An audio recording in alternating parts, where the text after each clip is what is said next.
गोबरिया से मत रहा, लेकिन तू पियल छोड़बा। बंद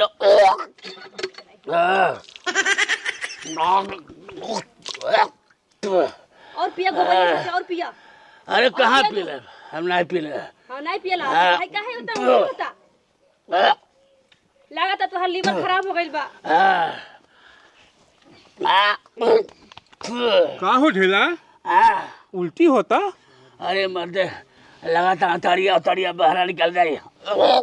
लड़का हो या है का? रवाई क्या कहा तनी? बहुत बड़ा दोगला आदमी है सारे थे। भाग भाग साले गांव के जितना जहुआ बाटे सारे कुल हमारे कपारे मढ़ाइल बाटे। इतना पिए पे तो केहू कही कितना उल्टी होता। आय चला उठा उठा उठा। जा थे अबे डॉक्टर साहब के यहाँ